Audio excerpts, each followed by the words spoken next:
Tu as du mal à gérer ta colère? Non, Morito. Tu as du mal à gérer ta colère malgré ma première vidéo sur la colère? D'accord. Eh bien, on va faire le volume 2.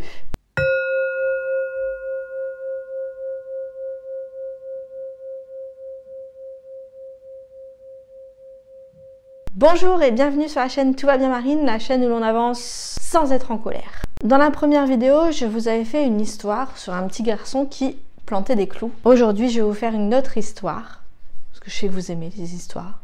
Vous avez peut-être déjà pris une feuille comme ça. Qu'est-ce que je peux faire pour montrer que je suis en colère?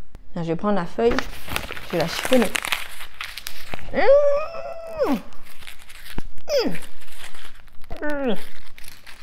Voilà, bien chiffonné.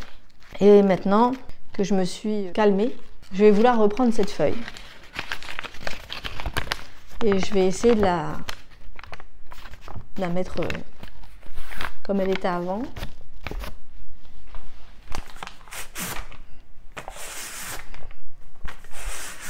On va essayer de la repasser.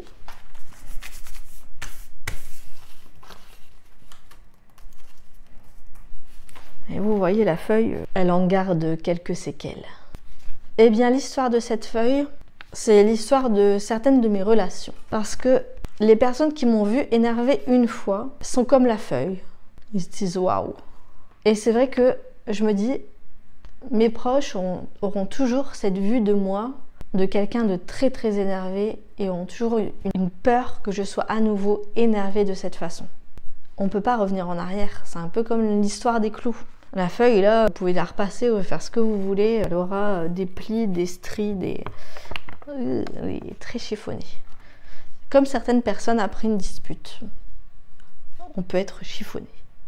Alors aujourd'hui, je vous donne 5 nouvelles astuces que je ne vous ai pas données dans la première et qui sont dans le cas où vous avez une plus grosse colère que la petite colère passagère. Déjà, il y a la technique du stop. Alors la technique du stop, c'est une technique que j'avais lue il y a quelques années sur un site. C'est très simple. On reprend les lettres stop. S pour stop. Parce que d'abord, on se pose, on se calme, on arrête tout, on respire. Ensuite, le T pour le temps. On nous invite à revenir à l'instant présent.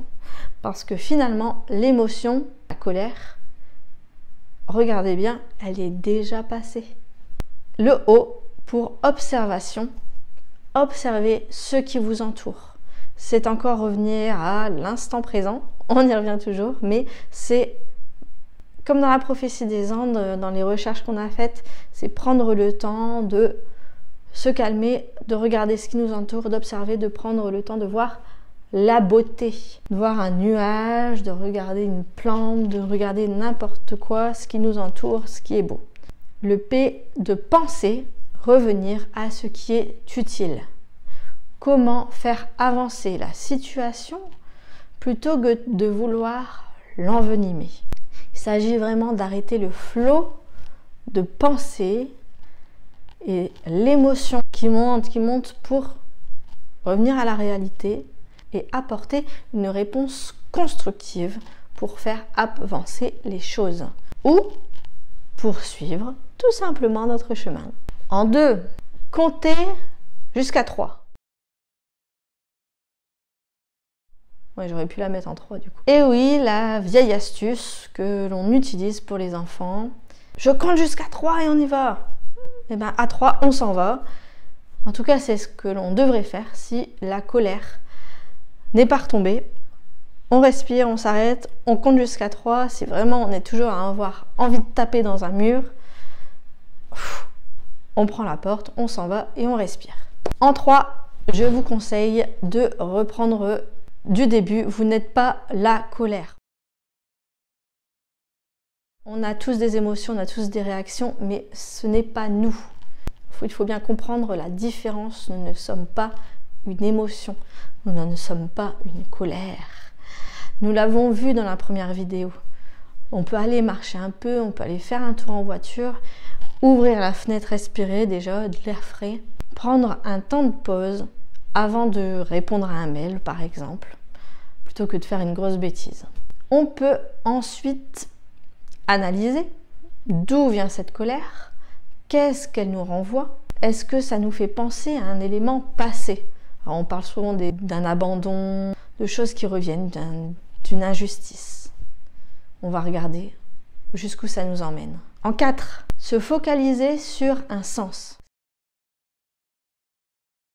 Quelque chose que je fais beaucoup en atelier d'écriture, c'est de se focaliser sur les sens. Parce que c'est finalement ce qui nous rend humains, ce qui nous permet de raccrocher avec voilà, notre véhicule, notre corps. Sentir qu'on est ici, là, présent. Donc, qu'est-ce qu'on peut faire pour utiliser nos sens? Eh bien, justement, vous allez dehors, et bien, focalisez sur le vent sur votre peau. Prenez un bonbon à la menthe ou un carré de chocolat. Et là, vous vous focalisez sur le goût. Par exemple, sentir l'odeur d'une fleur. En fait, il s'agit de détacher son attention de ce qui nous met en colère. Donc si on part marcher en forêt ou en campagne, respirer les odeurs de la forêt, de la campagne, se focaliser sur le goût d'un bonbon, d'un chocolat, des sensations dans notre corps pourvu que cela nous détache de la colère. En 5, évacuer. Faire du sport. Il y en a qui vont évacuer en écrivant dans un journal intime. Il y en a qui vont évacuer en dansant, en chantant à tue-tête. Pourquoi ne pas pratiquer un nouveau sport? Si vous habitez dans le Nord, j'ai un contact de coach qui peut vous faire une séance libération des émotions, testée et approuvée par plusieurs copines, une séance de boxe pour bien se défouler. C'est un exemple. Et en même temps, on ne va pas se mentir, mais quand il y a un problème, il vaut mieux parfois crever l'abcès. C'est dans des moments de colère où l'on fonce dans le tas et on ne joue pas les victimes renfermées sur elles-mêmes que parfois on fait évoluer une situation. Donc pour moi, il ne faut pas toujours bloquer ses émotions. On se met en colère, eh bien on le vit pleinement et c'est fait. Parfois, il vaut mieux. Moi, il m'est arrivé dans un conflit. Je pense que si je ne m'étais pas mis en colère, ce que j'aurais fait, c'était juste me défendre et j'aurais été une victime. Mais au lieu de ça, comme j'ai un tempérament assez nerveux, à me mettre en colère, eh bien j'ai emmagasiné la colère, emmagasiné l'énergie et j'ai pu me défendre. Comme quoi, des fois, il vaut mieux avoir de la colère. Comme dans la première vidéo, je vous propose un exercice très simple d'atelier d'écriture, un exercice d'écriture qui va être tout simple. Je vais encore refaire ma blague, vous êtes prêts? Mettez la vidéo sur pause et allez chercher un stylo et une feuille. Vous allez pouvoir écrire une lettre à un proche. Prenez un proche à qui vous voulez dire quelque chose qui vous agace depuis un long moment et adressez-lui cette lettre. Alors, je ne vous dis pas de faire une lettre avec que des reproches, de l'énervement. Le mieux, c'est toujours quand même d'envoyer un peu d'amour, de transmuter cette colère. Allez-y, mettez vraiment, voilà, un tel, j'ai ça à te dire, je suis énervée parce que tu m'as fait ça, ça, ça, ça. Je sais pas si tu te rends compte ce que ça a fait pour moi, ce qui s'est enchaîné à cause de ça. Écrivez-le, allez-y. Et puis dites, mais finalement, regardez, ça vous a peut-être permis autre chose de très positif. Envoyez de l'amour, transmutez. Et cette lettre, on ne va pas la garder, on va la brûler. Prenez bien vos précautions quand même. Un feu, ça part très très vite. Ou, pourquoi pas, aller l'enterrer. Ou l'arracher en vraiment 1000 morceaux, ou jeter-la. Mais le mieux, c'est quand même de s'en débarrasser avec un acte symbolique, un acte fort. Et de passer à autre chose. J'espère que cet exercice vous a plu. J'espère que vous allez appliquer peut-être une ou deux astuces que je vous ai données dans cette vidéo la prochaine fois que vous serez en colère. Vous penserez à moi. N'hésitez pas à envoyer cette vidéo à toutes les personnes que vous connaissez qui se sont déjà mis vraiment en pétard devant vous. Ça arrive. D'ailleurs, j'espère que je ne vais pas recevoir trop de fois cette vidéo. Je vous fais plein de bisous. Je vous dis à la prochaine vidéo. À bientôt!